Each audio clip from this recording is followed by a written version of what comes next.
nacimos en este tiempo, por la gracia de Dios estamos en la iglesia, pero tenemos un gran desafío. Y liderar, orientar, ayudar, dirigir una célula, formar, edificar uno o más discípulos es todo un desafío.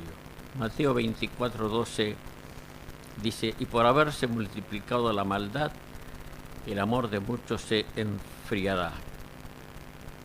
Varias veces lo repetí este texto estos días. En los últimos tiempos, dice Jesús, la maldad se aumentará. Y la palabra maldad en griego es anomia, que significa sin ley. Y ese es nuestro tiempo. Vivimos en un tiempo sin ley. Hoy encontramos muchas campañas, por lo menos en Argentina, en contra del cigarrillo. Que no fume, y uno dice, es bueno. Pero se ha despenalizado el consumo de droga. O sea, una persona puede tener droga si es para consumo personal. O sea que se pueden poner carteles hoy en algunos lugares que diga prohibido fumar, permitido drogarse. Tranquilamente, porque no está despenalizado el consumo personal de droga. Este es el tiempo tan extraño que nos toca a nosotros vivir. O sea, las leyes que hay y las leyes que se aplican son leyes de convivencia, para que podamos convivir entre los seres humanos. Pero toda ley moral es quitada. Y no solo que es quitada, sino que es puesta otra ley.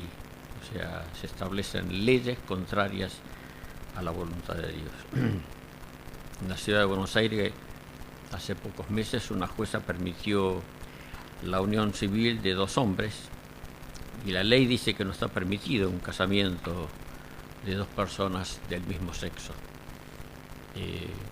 Como una jueza lo autorizó, y el Poder Ejecutivo de la ciudad debería haber apelado. Eso es lo que tiene que hacer cuando un juez dicta algo contrario a la ley. Pero no lo apeló. Dejó que eso siguiera. O sea, en lugar de que sea la Suprema Corte que tenga que fallar en una cosa así, se burló la ley. Y eso está pasando en todo el mundo. Cuento cosas de Buenos Aires, pero en todo el mundo está pasando eso. Se burla la ley, se pasa por alto la ley. Es el tiempo que Jesús dijo. Los últimos tiempos iban a estar caracterizados por esto, porque la maldad se iba a aumentar. La maldad se aumenta cuando quitamos leyes morales, cuando no se enseña más la verdad, como decíamos esta mañana, no se enseña lo que es bueno y lo que es malo, lo justo, lo injusto. Entonces la maldad aumenta por falta de ley, por falta del conocimiento de la ley. Cuanto más nosotros enseñemos la verdad de Dios, con toda la gracia que el Señor nos dé, con toda la paciencia, pero cuanto más enseñemos, más se frena la ley. Hay un texto que siempre fue de discusión, de difícil interpretación, cuando dice que el hombre inconverso es santificado en la mujer creyente, ¿no? O los hijos son santos, dice, ¿no? Ahora, no es que sean cristianos el hombre inconverso ni los hijos.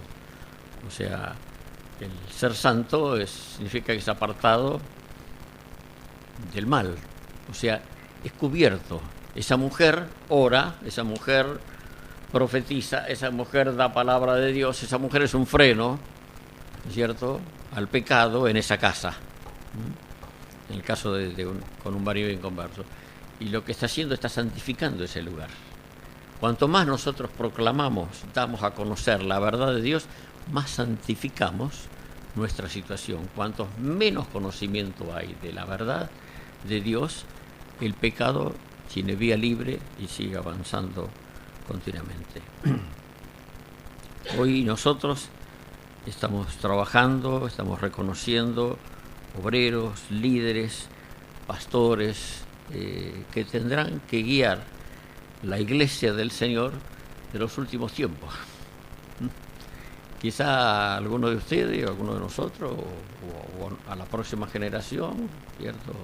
O no mucho más, le tocará vivir el tiempo cuando el Señor vendrá otra vez. Nadie lo sabe, pero sí sabemos que el fin se acerca.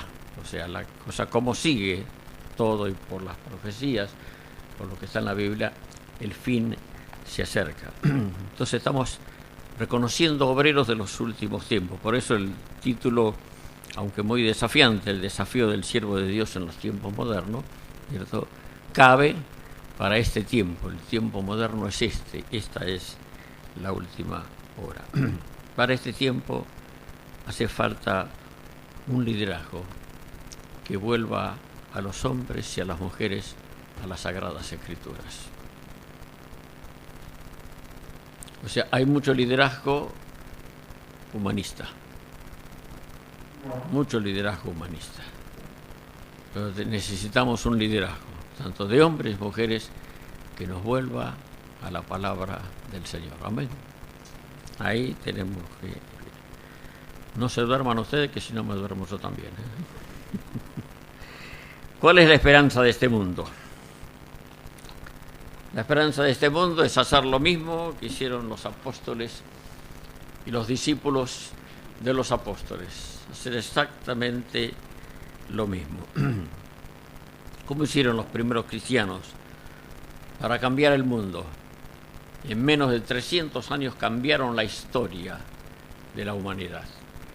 Todavía estaba el Imperio Romano, un imperio muy fuerte, aunque ya se estaba debilitando por muchos ángulos. Sin embargo, cambiaron la historia del mundo en menos de 300 años. ¿Cómo lo hicieron? Haciendo lo que Jesús les había encomendado. Antes de irse, Jesús claramente les habló. Mateo 28, 18 al 20, ahí está, ¿no es cierto?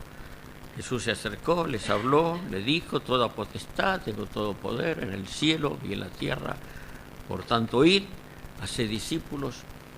Y no se redujo Jesús a algunas personas, sino a todas las naciones. A todas las naciones. De que vayan y les hagan discípulos bautizándoles.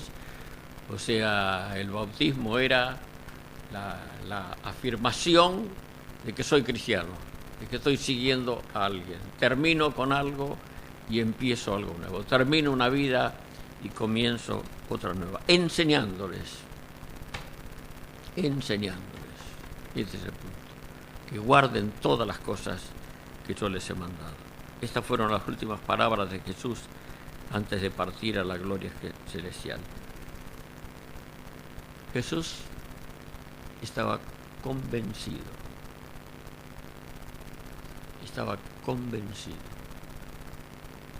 Lo dijo con total convencimiento, que esta era la esperanza del mundo. Jesús dejaba un puñado de hombres y mujeres. Al final quedaron 120. No sé qué pasó con nosotros, 380, porque después había 500, pero ahí en el aposento alto había 120. Estaba convencido que este puñado iba a comenzar una obra que iba a transformar las naciones. Estaba convencido que la única esperanza para este mundo era ser discípulos. Y él por eso se reservó hasta el final de su ministerio estas palabras. Es interesante que no le dijo: vayan y levanten iglesias. ¿Por qué no le dijo: vayan y levanten iglesias? Y sencillamente porque la iglesia es el resultado del discipulado. La iglesia es la consecuencia del discipulado. Si hacemos discípulos, surge iglesia.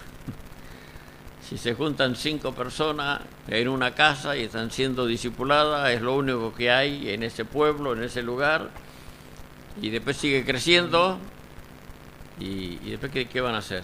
Dice: bueno, hay gastos, tenemos que juntar dinero, así que empiezan a levantar ofrendas, a juntar dinero, y dice, bueno, tenemos que nombrar un tesorero y alguien que también revise las cuentas. Y después hay niños y hay que cuidar, así que tenemos que nombrar a algunos que sean maestros de los niños, y se convierte en otro, así que hay que bautizarlo. Y el Señor dijo que también tenemos que tomar la cena, así que y al poco tiempo crece el grupo y dice, bueno, ya no entramos en la casa, alquilemos un salón. ¿Cierto? Y así se formó la iglesia en cientos y cientos de lugares. ¿Fue el resultado de qué? Del discipulado. De algunos que evangelizaron, que trabajaron, y sencillamente así creció la iglesia. Algunos se van de algunas congregaciones porque están cansados de las estructuras, no quieren más estructuras. Pero si ganan gente, van a necesitar una estructura. O sea, yo tengo una estructura, de hueso chiquito, esta estructura, finito, ¿no es cierto? Le voy a dejar poco a los gusanos, pero tengo una estructura. Él le va a dejar más, ¿eh? Pero todos tenemos una estructura. La estructura no es mala. El problema es cuando nuestra fidelidad es a la estructura y la estructura no es flexible. Esta estructura es flexible, ¿cierto? La estructura del edificio no es flexible. Pero la iglesia tiene que ser como un cuerpo, una estructura que sea flexible a cada situación. Entonces la iglesia es el resultado del discipulado. Jesús lo que dejó es vayan y hagan discípulos. Solo hay dos trabajos que tenemos que hacer, que tienen que hacer los pastores, los líderes, los hermanos, todo. Solo hay dos trabajos que tenemos que hacer. Uno es evangelizar para que la gente se convierta, y el segundo es enseñar para que los conversos sean edificados en la verdad. Todo lo demás es secundario. Todo, aunque parece muy importante, es secundario. Y todo tiene que apuntar a eso. La música, ¿a qué tiene que apuntar? El edificio, ¿para qué tiene que servir? El sonido, ¿para qué tiene que servir? Los que cantan, todo lo otro tiene que apuntar a estas dos cosas, a que la gente se convierta y a que sean edificados. Porque esto es lo que dejó Jesús, ¿cierto? No importa si tenemos edificio, si no tenemos edificio, si tenemos instrumento musical, si no lo tenemos. Me acuerdo tiempo cuando no teníamos ningún instrumento musical y cantábamos a capela. ¿Cuál es el problema? Y la gente se convertía igual. Decía, no, acá no hay órgano. No era cuestión de órgano. Y hay iglesias que tienen órgano de tubo y no entra nadie, ¿cierto? O sea, todo lo demás es bueno, es útil, pero es secundario. Entonces tenemos que tener bien en claro que estas son las dos cosas que todos tenemos que hacer: evangelizar y enseñar para que vivan conforme las enseñanzas de Jesús. Y esto es hacer discípulos. Esto es hacer discípulos. Evangelizar y enseñar. Y no es más. No hay más que eso. ¿Qué otra cosa? Todo muy sencillo.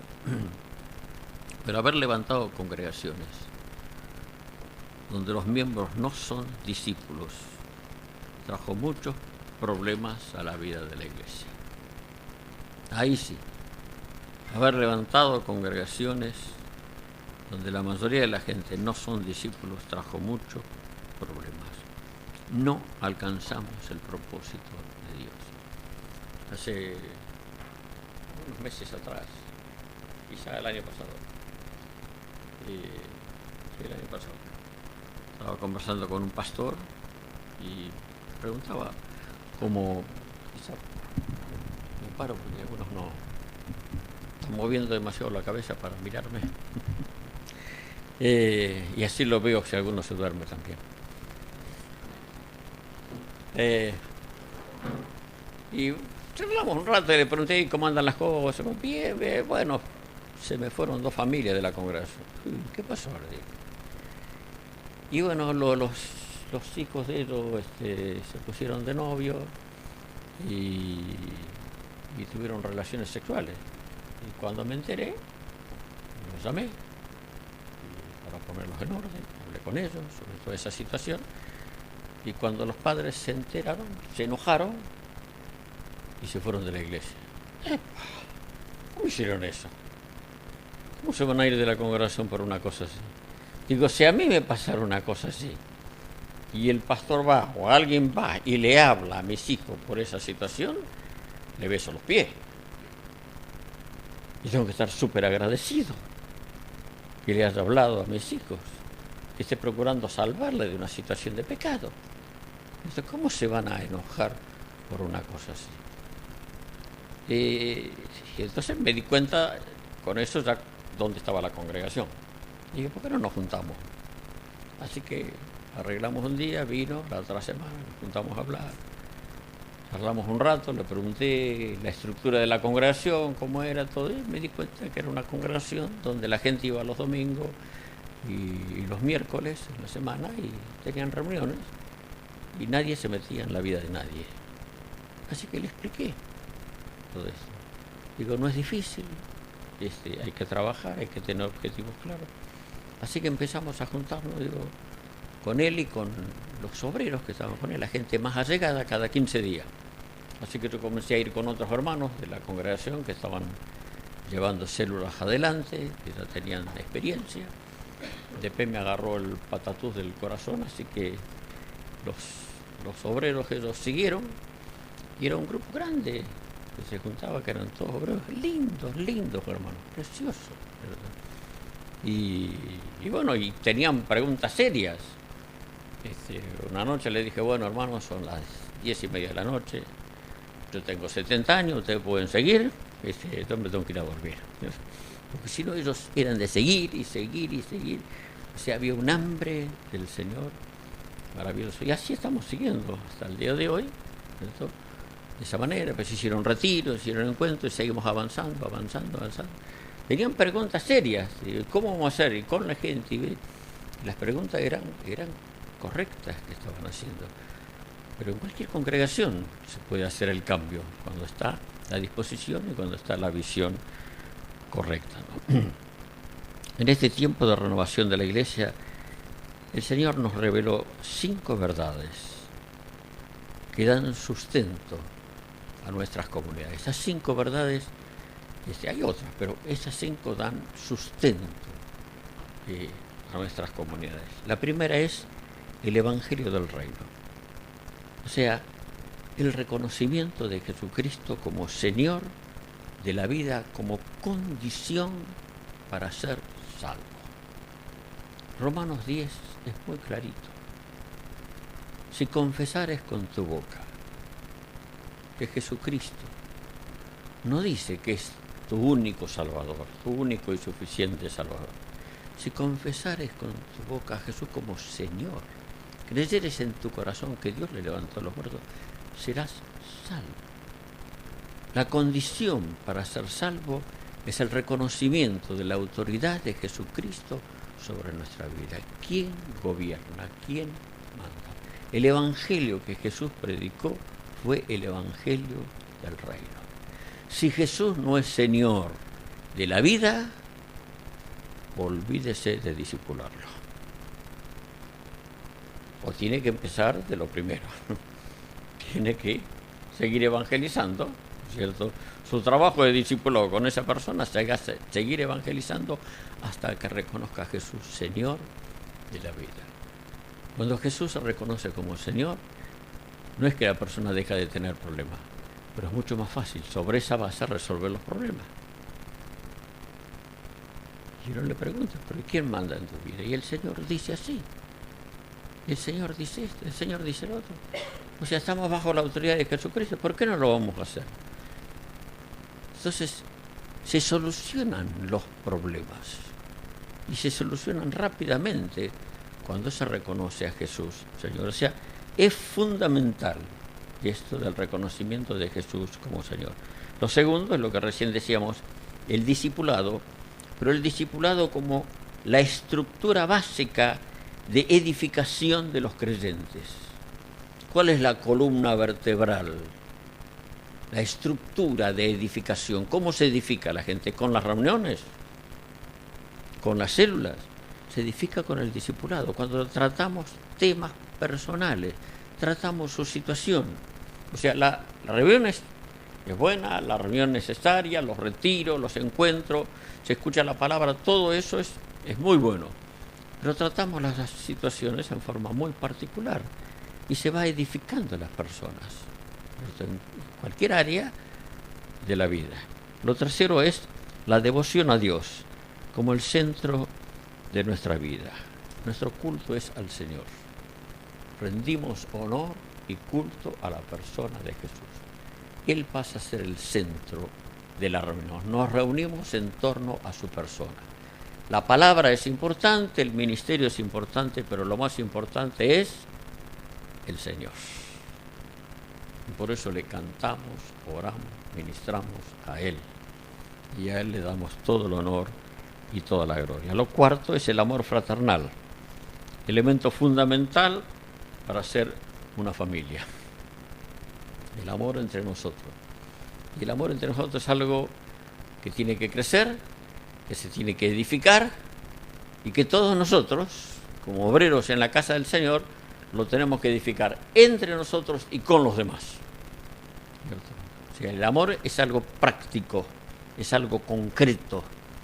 Son abrazos, son besos, es afecto, es cariño, son lindas palabras, eso tiene que estar. Pero también el amor práctico, donde nos ayudamos y compartimos la situación. Y lo quinto es el propósito eterno de Dios. Es tener claro que el propósito eterno de Dios es tener una familia de muchos hijos iguales a Jesús. Esa es nuestra meta, la meta de Dios, hacia allí vamos. Ser una familia, y en esta familia ser conformados a la imagen de Jesús. ¿Qué es lo que Dios quiere de mí? Que sea como Jesús. Tener el carácter de Jesús, la vida de Jesús, la humildad de Jesús, el espíritu perdonador de Jesús. Mi carácter se tiene que transformar a la imagen de Jesús. Si todos vamos hacia eso, hacia esa meta, o sea, se da cuenta el cambio que hay, ¿cierto? En todo el trabajo y en toda la acción. ¿Cómo debe ser el líder que el mundo y la iglesia necesita hoy? El líder es alguien que cree que la única esperanza para el mundo de hoy es lo que Jesús dijo, y es hacer discípulos. Amén. Para esto tenemos que estar convencidos. ¿Están convencidos de esto? Que no estamos convencidos. Es la única esperanza, no solo para nosotros, para la congregación, para el mundo. Para el mundo. En la década del 60, fines de la década del 60, más en la década del 70, fue cuando se comenzó a ministrar mucho acerca del reino. Después esto fue creciendo y se expandió, y lo que al principio muchos rechazaron, cuando hablábamos del reino, después muchos comenzaron a aceptarlo, y después comenzó a haber dos corrientes en cuanto al reino. Para algunos el reino va a ser conquistar las naciones, tomar las naciones, aún el gobierno, y el Señor va a venir a buscar y vamos a entregarle a Él las naciones, ¿cierto? Para otros es un reino espiritual, o sea, vamos hacia la conquista, ¿cierto?, de las personas, vamos hacia la conquista de las naciones, pero no es un reino material también, sino un reino espiritual, la conquista de las personas, y esto es lo que vamos a entregarle a nuestro Señor, ¿cierto? Las personas, la conquista de las personas, pero personas transformadas, que transforman el mundo. Ahora, tanto una corriente como la otra vamos en la misma dirección, la transformación de la gente, para que todo se transforme, para que todo cambie. En la práctica es muy parecido. El final es diferente, pero no nos preocupemos por el final, ¿cierto? No hay que preocuparse demasiado por el final. En la práctica es muy parecido. Conquistar al hombre, conquistar la mujer, los hogares transformados, los hijos transformados, chicos que lleguen virgen al matrimonio, hombres de trabajo. Me contaban, como decía ahí, un muchacho que no trabaja. Y digo, pero que salga a trabajar, que vas a trabajar gratis si no consigue trabajo. Que se ofrezca a trabajar, que vaya al ayuntamiento y le diga, no tengo trabajo, quiero trabajar. No, pero hay trabajo gratis. Pero no puedo vivir sin trabajar. Soy un ser humano. Es mi dignidad. Quiero barrer las calles. Quiero limpiar. ¿Qué hago? Le limpio los vidrios al ayuntamiento. Hay que hacer algún trabajo en el hospital. Voy a trabajar gratis. Pero no puedo vivir sin trabajar. Pero quedarse con el ordenador, ahí pasarse el día en el ordenador. Por favor. Eso degrada al ser humano. Pasarse meses y meses sin trabajar. Que vas a la feria, con Manolo. Diga, Manolo, vengo a ayudar, vengo a trabajar. No me pagues nada. Dame una manzana nomás. A la hora del desayuno, ¿cierto? Nada. Pero que vas a trabajar al campo. Pero quedarse sin trabajar. Es cambiar la mente. Lo que estoy diciendo es una locura, ¿no es cierto? Sí, sí. Es una locura. Pero es así. El que trabaja en una empresa tiene que trabajar para que la empresa le vaya bien. Para que el dueño de la empresa se enriquezca. Que gane más plata. Claro, si me escuchan los sindicalistas, me crucifican, ¿no es así? Menos en un mundo tan socialista como el que tenemos y tan sindicalizado. Pero es así el reino de Dios. Es así el reino de Dios. Si es un profesor, no tiene trabajo, no encuentra, que vaya a enseñar gratis. Doy clases gratis. Enseño gratis. Pero déjeme enseñar. Déjeme trabajar. Que me sienta bien. Dignifica a la persona. Entonces estamos conquistando al mundo para el reino de Dios. Es conquistar esto también. Cambiar la mentalidad. Transformar al hombre. Esto se ha pervertido. Lo que estoy diciendo no es loco, es cuerdo. Lo otro es loco. Y a nosotros se nos ha pegado esa locura del mundo. Por eso nos parece locura. Y claro que parece locura esto. Y podríamos seguir hablando de otras locuras más de este tipo. Pero es entrar en la corriente de Dios, es entrar en el camino que corresponde. Ahora tenemos que estar convencidos de esto, de que la única manera, la única esperanza de este mundo es hacer discípulos de Jesús. Pregunto, ¿hay otra forma de establecer el reino de Dios? ¿Hay otra manera de establecer el reino de Dios en las naciones? Si hay otra forma, yo lo quiero. Si hay otra manera, yo quiero saber cuál es la otra forma. Pero no conozco una manera que no sea esta, la de que cada discípulo del Señor haga discípulos. Es la única forma. Así lo hizo Jesús. Se pasó más de 3 años con un grupo de 12 personas enseñándoles. Enseñó a muchos, pero a 12 les enseñó en forma muy particular. Y es lo que hizo Pablo, y es lo que hicieron todos. Y así llegó el Evangelio hasta nuestros días. Es enseñar a otros. Es tomando a uno por uno, familia por familia, grupo por grupo, congregación por congregación, y hacer los discípulos de Jesús. Si Jesucristo y Pablo lo hicieron de esta manera, ¿para qué vamos a inventar lo que ya está inventado? Nadie quiera patentar la rueda, ¿cierto? Porque ya se inventó la rueda. O sea, ¿para qué? Buscaremos otra manera si ya hay una que a ellos les dio resultado y nos dejaron a nosotros lo que teníamos que hacer. Algunos dicen que es muy lento esto, y sí, en principio es lento, pero después da buenos resultados.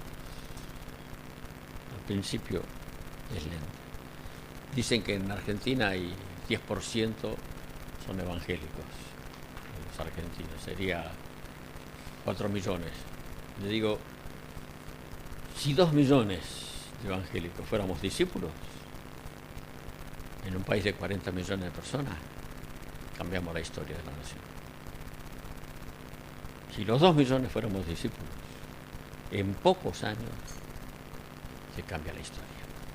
Pero no somos discípulos. Ese es el gran problema. Ese es lo dramático de nuestra situación. En algunos países de América Latina hablan del 30% que son evangélicos. Y fantástico. El 30% son evangélicos. Dejaron de pedirle a los santos. Y a mí me parece excelente que ya no vayan a pedirle a los santos, a pedirle a una estatua, es cierto, que no escucha, ni oye, ni ve, ni puede responderle. Dejaron de rezarle a María. Y les digo, excelente, quienes han dejado de rezar a María. No van a las procesiones. Y digo, fantástico, maravilloso. Pero pregunto, ¿dejaron de mentir?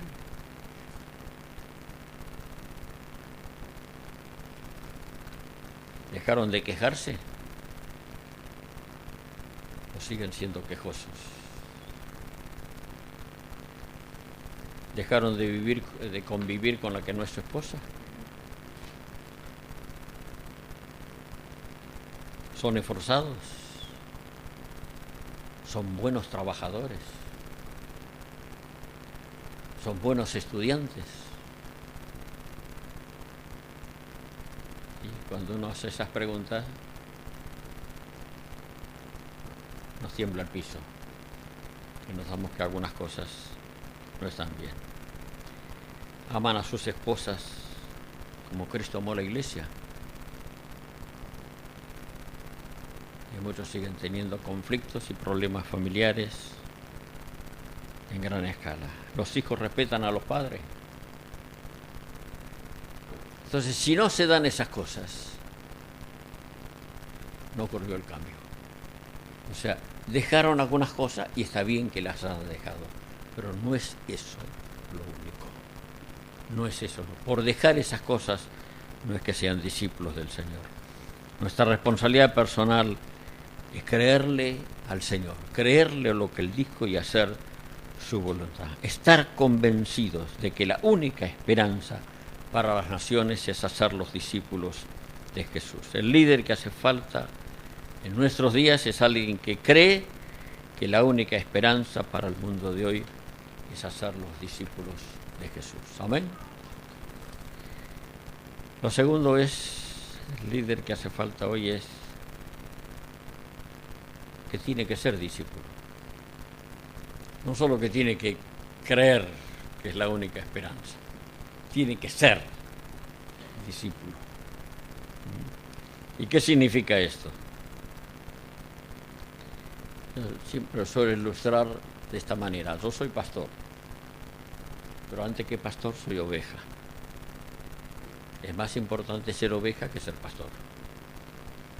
Como oveja entro al cielo, como pastor no. No quiere decir que los pastores se van al infierno, ¿no? Si es pastor y oveja, si es oveja primero, si es oveja y pastor, está bien, ¿cierto? Pero lo más importante es ser oveja. Como oveja, yo también tengo que ser pastoreado. Como oveja, alguien tiene que velar por mi vida. Como oveja tengo que tener un corazón abierto. Alguien tiene que preocuparse por mí. Todos fuimos llamados a ser discípulos y hacer discípulos. las dos cosas. Primero tengo que ser y luego hacer discípulo. Y la pregunta que tengo es, ¿quién te pastorea?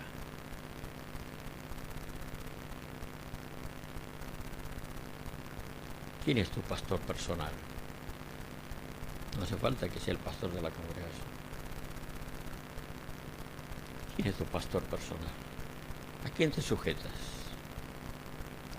¿Quién te enseña cómo vivir? ¿Quién conoce tus finanzas? Tus conflictos matrimoniales. ¿Cuánto hace que no te confiesas? Y ahora es tu corazón. Y las tentaciones. Yo prefiero confesar tentaciones y no pecado. Sale mucho más barato. Confesar pecado es carísimo. Pero confesar tentaciones es mucho más fácil. Confieso tentaciones y saco las cucarachas a luz. ¿Cierto?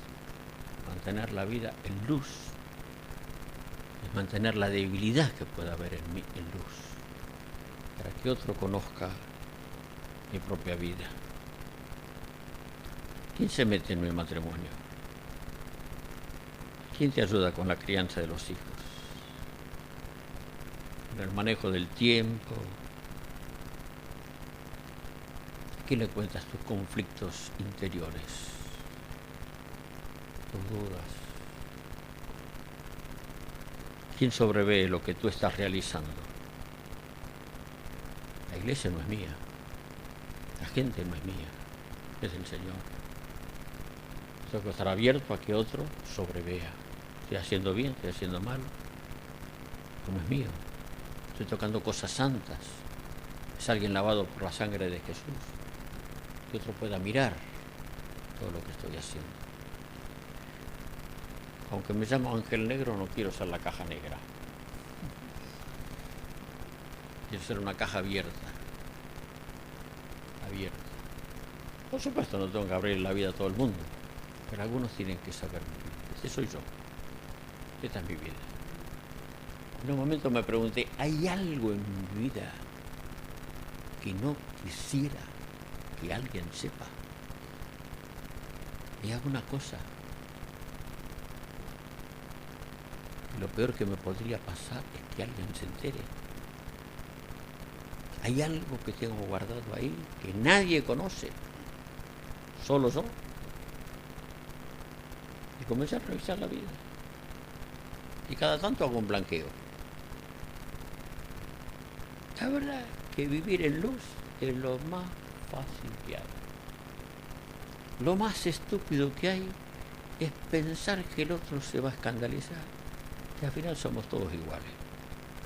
Todos tenemos las mismas tentaciones, todos tenemos los mismos problemas. Todos estamos en la misma. Somos iguales. Al escuchar tantas confesiones me di cuenta que somos todos iguales. Pero el diablo nos ha engañado. Y vivimos con cosas ahí adentro y las llevamos. Tener una vida abierta, una vida en blanco, es fundamental. Estar bajo autoridad es fundamental para hacer la obra. Para ejercer una autoridad, tú tienes que decir, yo soy una persona bajo autoridad. Si ustedes ven algo que está mal en mí, lo he dicho muchas veces, si ustedes ven algo que está mal en mí, pueden acudir a mis pastores, a mis hermanos, y decirle, Ángel, está ahí, con total libertad, me van a salvar. Me van a salvar. No quiero tener nada en mi vida que entorpezca ni mi vida, ni mi familia, ni la obra del Señor. Algunos preguntan, ¿cómo se empieza a ser discípulo? Y así, siendo discípulo. Y es la mejor manera de empezar a ser discípulo. Lo tercero es, el líder que hace falta hoy es el que sabe hacer discípulo. Primero es el que cree que es la única esperanza para este mundo, el que es discípulo.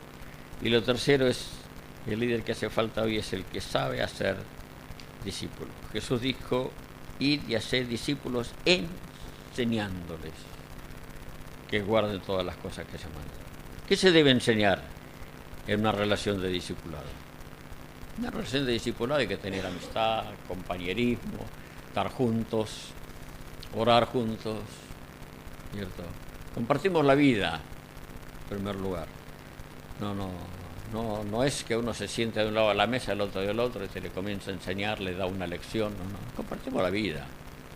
Es la vida, es el amor, es el cariño, es el aprecio entre unos y otros. Nos queremos, nos amamos, estamos juntos, somos hermanos y estamos para ayudarte.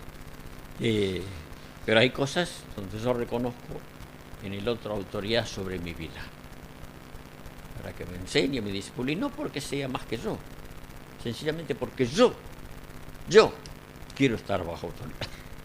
Yo necesito estar bajo autoridad, ¿cierto? Y eso a mí me hace bien, ¿cierto? Y no es uno más que el otro, es como en el matrimonio. ¿Qué se debe enseñar en el discipulado? Hay que enseñar a vivir. Hay que enseñar a vivir. Nadie nació sabiendo cómo vivir. Y eso es lo que tenemos que enseñar. ¿Qué es enseñar a vivir?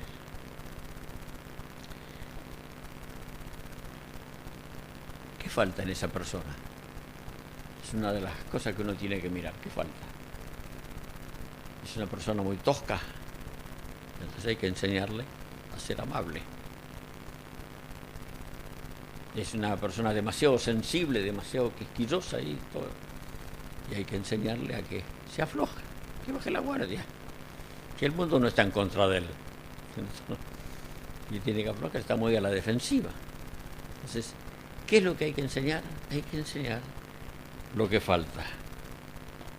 Por ejemplo, la iglesia en Inglaterra no le enseña a los hermanos a pagar los impuestos. Porque creyente e inconverso, todo el mundo paga los impuestos. O sea, eso no hace falta enseñar. Pero en América Latina sí hay que enseñar a pagar los impuestos. Porque nosotros somos más inteligentes y no pagamos los impuestos. Entonces hay que enseñar. No debáis a nadie nada. Hay que pagar los impuestos. Tenés un comercio, tenés una casa, tenés que pagar los impuestos.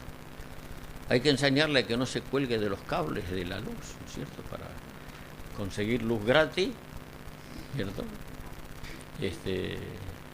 A otro hay que enseñarle que no se cuelgue del cable para ver la señal de cable gratis, ¿cierto? Hay muchos pisos, ¿cierto?, que viven de esa manera y viene el Señor, se convierten y ahora se encuentran que la vida cambió. Y hay que enseñarle a vivir. Y hay que enseñarle esas cosas. Por supuesto, hay que enseñarle a orar, a leer la palabra, a buscar a Dios, a servir a los hermanos. Hay que enseñarle a cómo ser marido, cómo ser esposa, cómo ser padre, cómo ser hijo. No mentir, no robar, no comprar cosas de contrabando. Una vez en Paraguay dije, hermano, no hay que comprar cosas de contrabando. Uno me dice, hermano, si no compramos de contrabando, cosas de contrabando, nos morimos de hambre acá. Todo es de contrabando acá. Todo entraba de contrabando en Paraguay. Y bueno, hay que buscar los caminos para resolver esa situación. Pero hay que enseñar todo. Hay que enseñar todo. En Inglaterra hay que enseñar que un whisky está bien, pero 3 whisky no. ¿No es cierto? O sea, en cada país hay que enseñar otra cosa, ¿no es cierto? Lo que hace falta, ¿qué es lo que hace falta en cada lugar?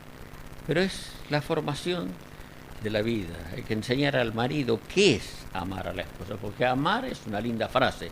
Tenés que amar como Cristo amó a la iglesia. Fantástico, amén, gloria a Dios, ¿cierto? Aleluya, hay que amar como Cristo amó a la iglesia. Había un hermano que siempre estaba de acuerdo con todo. Y una vez alguien le habló y dice, ¿por qué hay que dar el diezmo? Claro, decía él, hay que dar el diezmo. Porque el diezmo es seguro, el diezmo del Señor. Y claro, y el que no lo da, roba a Dios. Claro, hay que dar el diezmo. Y se la sabía todo, él no daba ni el diezmo, ni la ofrenda, ni nada. pero el discurso de él era excelente, ¿no es cierto? Y estaba de acuerdo con todo, ¿cierto? Entonces, hay que enseñarle cómo, qué significa amar a la esposa. Hay que enseñarle trato. ¿Qué es honrar a la esposa? ¿Qué es honrar a la esposa? ¿Cuál es el trato para con ella? ¿Qué significa eso? Y honrar es reconocer virtudes. No tenemos que honrar a Dios. ¿Cómo lo honramos a Dios? Lo decimos, te honro, Señor, te honro, Señor, te honro, Señor. ¿Qué es? Es reconocer virtudes. Reconozco las virtudes de Dios. Señor, tú eres tan grande. Señor, me amaste con amor eterno que entregaste a tu Hijo. Fuiste paciente para conmigo. Fuiste delicado en tu trato. Me tuviste paciencia hasta el día de hoy. ¿Cuántos años me tuviste paciencia?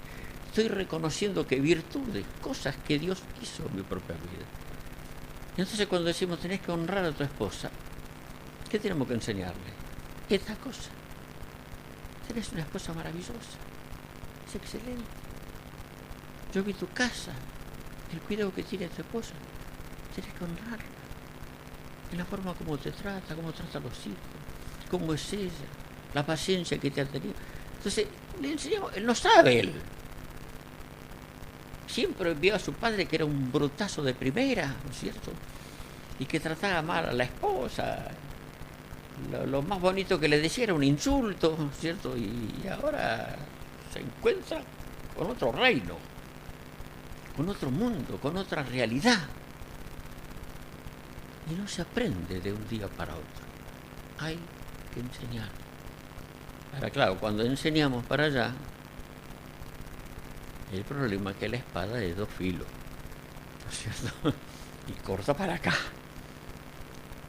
Por eso el que más aprende es el que enseña, ¿cierto? Porque a medida que va hablando, él mismo va notando sus situaciones. Entonces, uno tiene que enseñar todas las cosas. Es la única manera que vamos a hablar. Pero puedo asegurarle que en poco tiempo se edifica una vida. No hace falta años, porque la verdad de Dios tiene un efecto dominó, un efecto de las cartas, ¿no? Que uno va tocando la otra, cuando despierta algunas cosas, enseguida le van apareciendo otras y empieza a entender la palabra y solo va entendiendo. Y cuando escucha a alguien que predica también, inmediatamente ahí aprende, ¿cierto? Y enseguida va poniendo por práctica y el Espíritu Santo le va mostrando todo. Como tiene un corazón enseñable, es fácil, ¿cierto? Que esta persona ponga por obra. Entonces, enseñar al marido que no sea áspero con su esposa, bueno, exactamente lo mismo, ¿no es cierto? Bueno, enseñarle lo que significa abuso de autoridad, enseñarle a la mujer a que respete a su marido. La mujer tiene que ser sabia en el trato con su marido. Tu marido no conoce al Señor, pero tenés que respetarlo. Respeta su silencio. Hay mujeres que no respetan el silencio de los hombres. La mujer habla 25.000 palabras, el hombre 12.500, y se gastó 12.000 en la calle, así que llega con 500 a la casa, ¿cierto?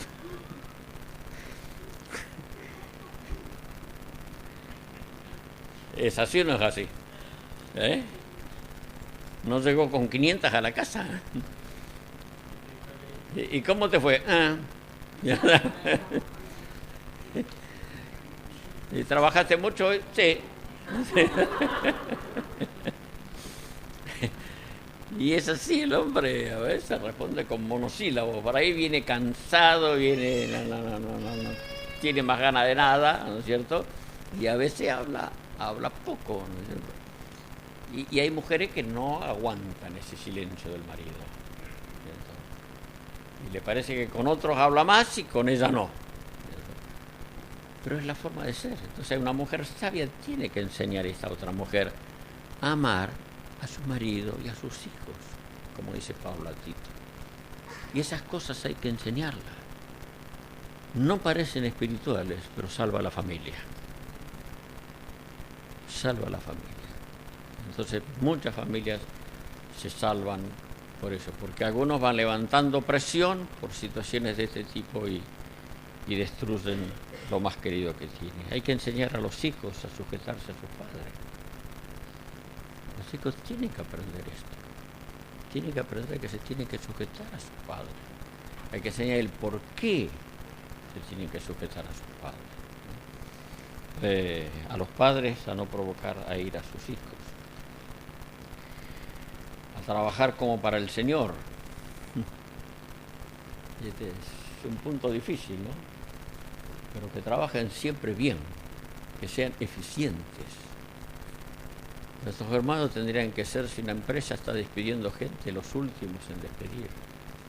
Porque son eficientes, son trabajadores, son responsables, son honrados, son honestos, llegan en forma puntual al trabajo.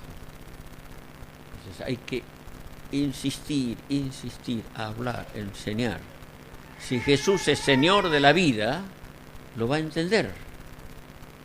Y si lo enseñamos, Jesús es Señor, el Espíritu Santo va a trabajar en su corazón, ¿no? A no ser respondones, a no ser quejosos. Tenemos mucha gente quejosa en la iglesia, ¿no? Mucha gente quejosa. Y la queja no agrada al Señor. Dios se cansó de las quejas de Israel. Moisés se cansó de las quejas. ¿Se acuerda cuando Moisés golpeó por segunda vez la roca? La golpeó 2 veces. ¿Saben por qué la golpeó? La golpeó por la queja de la gente. Pero el enojo de Moisés es porque ya estaban llegando casi a los 40 años de haber estado en el desierto.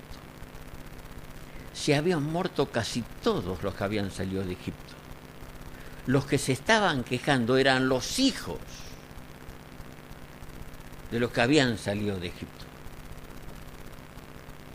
Y Moisés se habrá sentido otra vez la misma historia.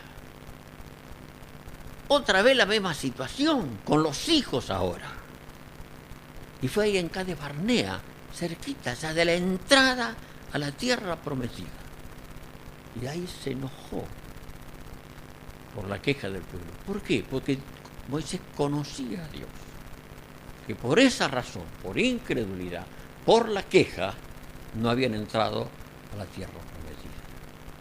Y hay algo que desagrada a Dios en la queja, porque la queja no es de gente de fe. Si uno tiene fe, no se va a quejar. Va a estar agradecido en medio de cualquier situación. El líder que hace falta hoy es un discipulador.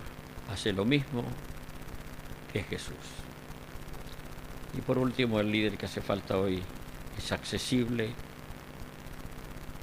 a las ovejas y es confiable.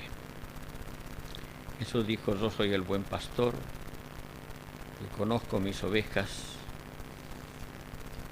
y las mías me conocen. Conozco mis ovejas, y las mías me conocen. El líder que hace falta hoy es alguien que cree que la única esperanza para este mundo es hacer discípulo.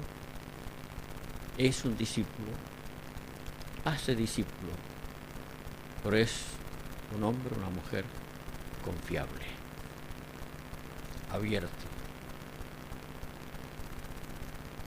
La gente lo conoce. Las mías me conocen. Saben quién soy. Saben cómo vivo. Saben dónde vivo, qué hago, cuál es mi casa, cómo es mi familia. Dice: así como el Padre me conoce, yo conozco al Padre y pongo mi vida por las ovejas. Formar discípulos es formar amigos. Ya no os llamaré siervos, sino que os llamaré amigos. Cada hombre, cada mujer tiene cosas guardadas, tiene dolores en su vida, tiene fragilidades interiores, y no abre fácilmente el corazón de esas cosas que están muy adentro.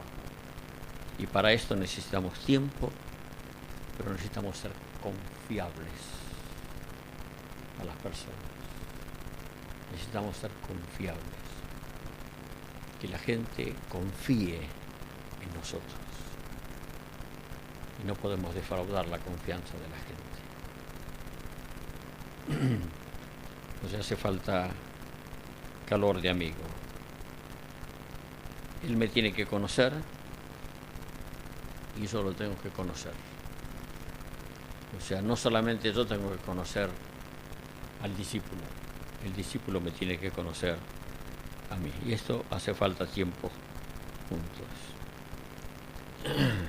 Años atrás un pastor era una persona muy confiable. Hoy el confiable es el médico, el psicólogo. Y eso es muy triste. Es muy triste eso. Se ha perdido la confianza. Tenemos que recuperar esto. Se puede recuperar. Se puede recuperar. Que la gente tenga confianza.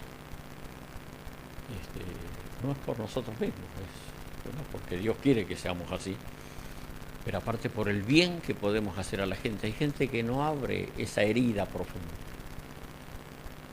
Hay una hermana de muchos años en la congregación, y hace muchos años que está en la congregación, sin embargo, no hace tantos años vino a contarme cosas que ocurrieron cuando ella era muy chica, y de situaciones muy duras, muy tristes para ella.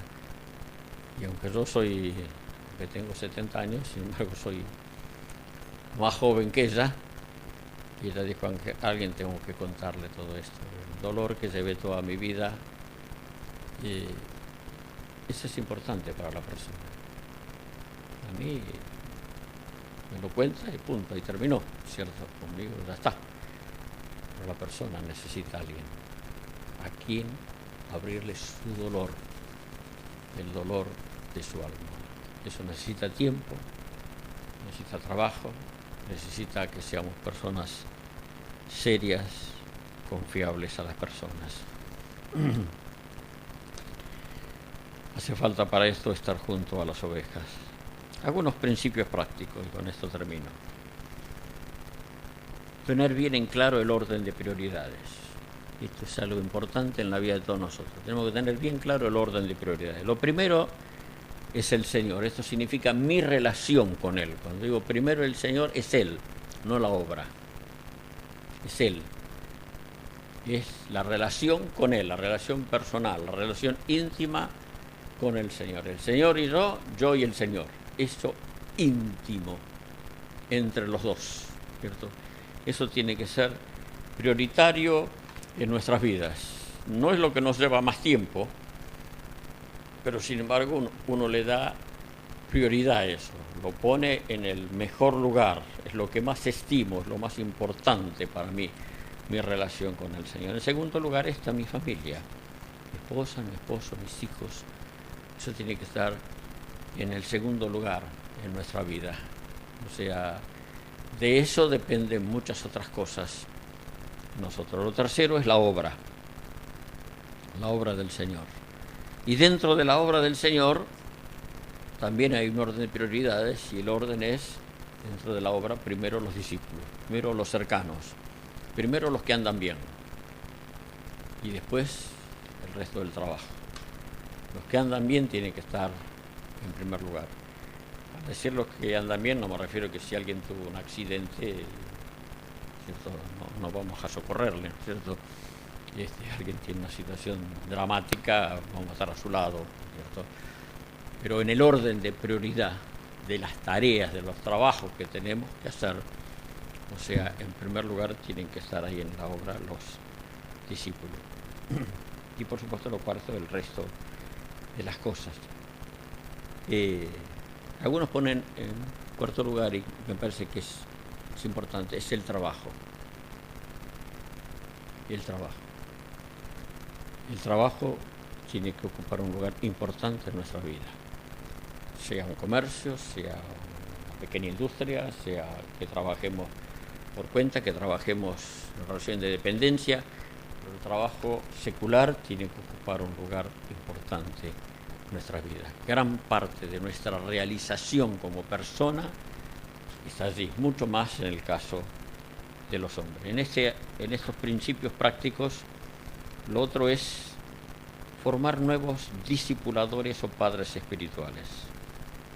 O sea, en algunos principios prácticos, tener bien claro el orden de prioridades, y ahí pusimos 4 cosas, y luego, en segundo lugar, formar nuevos discipuladores o padres espirituales. Si hacemos esto en la vida de la iglesia, nos reproducimos. Si formamos nuevos padres espirituales, ¿cierto? Ahí va la reproducción. En tercer lugar, tener un programa concreto de enseñanza para vivir el Evangelio. O sea, tenemos discípulos, o tenemos varios discípulos, pero tenemos que tener un programa. ¿Qué le vamos a enseñar? ¿Cuáles son las cosas que tenemos que enseñar? ¿Qué tenemos que darle a esa persona? Tener un programa concreto de enseñanza. La teología puede ser para el aula académica, ¿cierto? Pero en cuanto a las personas, aquellos que son mis discípulos, tengo que tener un programa. ¿Qué cosas tengo que enseñarles? Puerta, Camino y Meta nos ayuda muchísimo. El tema de la familia, el tema del trabajo. El trabajo no está allí, el trabajo secular. Es una de las cosas que falta. Todo el tema de la parte de la oración, y eso tampoco está. Eso también tenemos que armarlo. Pero tener un programa de enseñanza. Lo cuarto es, y último sería, tener en alta estima el llamado del Señor. Estamos en el servicio, en la obra, es porque el Señor nos llamó para esto. O sea, en ninguna congregación he visto una ventanilla que diga ventanilla de renuncia. No existe. No hay formularios de renuncia en ningún lugar. Tampoco está en la Biblia el formulario de renuncia. No existe. Si el Señor nos convocó para esta tarea, no podemos volver atrás. No podemos volver atrás. No podemos traicionar a nuestro Señor. Él es el que nos puso en esta tarea. De una forma, de otra, entendiendo todo, no entendiendo todo, no importa. Hay cosas que yo le pregunté muchas veces, Señor, ¿por qué me llamaste a mí, Señor? Había tantos otros. Y yo se los nombraba. Fulano, a ese tiene que llamar, Señor, con la capacidad que tiene ese hombre. Sí, y se lo decía sinceramente. Pero bueno, hay cosas que es difícil entenderlo al Señor, ¿no? Y por más que pasen los años, cada vez se hace más difícil entenderlo, ¿eh? Cuanto más conocemos, más sabemos que Él hace cosas extrañas. Pero Él nos convocó, Él nos amó, Él nos puso en este servicio, y no es poca cosa que nos haya puesto en el servicio. Tengamos en alta estima este llamado del Señor.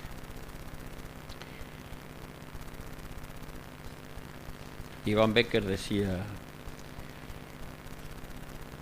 preocúpate que al final de tu carrera te aplaudan allá. Porque si te aplauden acá, pero no te aplauden allá.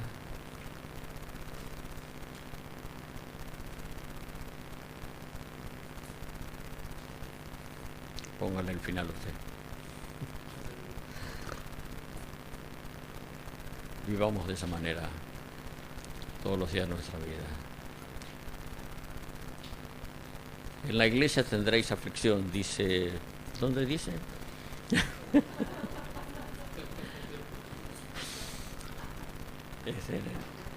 Bueno, no sé dónde lo dice, pero en la práctica sé dónde lo dice. Pero es así. Hay situaciones difíciles. No es sin dolor, no es sin aflicción, no es sin problema. Pero es lo mejor que nos pudo haber pasado en la vida, que Él nos haya convocado para esto.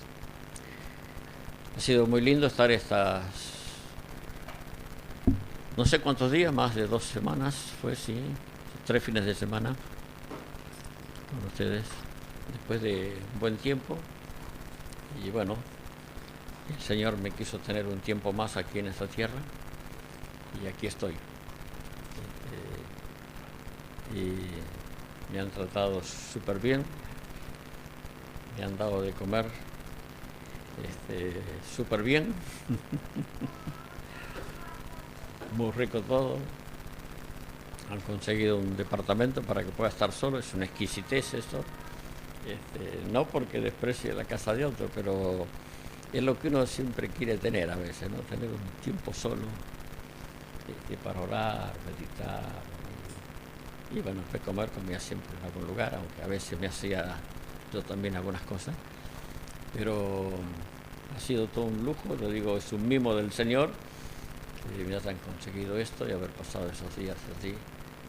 Y bueno, como tenía mucho trabajo, o sea, se me pasaron rápido los días, si no uno está ahí pensando en casa y en volver y otras cosas, ¿no? Y no terminé todo lo que traje para hacer, o sea que bueno, traje el suficiente trabajo para hacer, así que lo pasé muy pero muy bien y le agradezco por tanto amor. Vamos adelante juntos. Gracias, Padre, por mis hermanos, por este pueblo, por esta familia, por todo lo que has hecho hasta aquí, Señor. Y gracias porque vas a llevar adelante, Señor, esta comunidad. Tú eres muy, pero muy bueno con nosotros. Tu amor es abundante. Hay una riqueza tan grande en ti, Señor. No se termina. Es insondable tu amor. Y ahora rogamos, Señor, que la gracia tuya nos acompañe y que podamos, Señor, en el tiempo tuyo volver a encontrarnos y seguir edificando sobre la misma base, sobre los mismos fundamentos, Señor, porque el fundamento está puesto. Y ahora queremos sobreedificar sobre todo lo que tú nos has revelado. Nos encomendamos a tu gracia y pedimos tu bendición. En tu nombre, Jesús.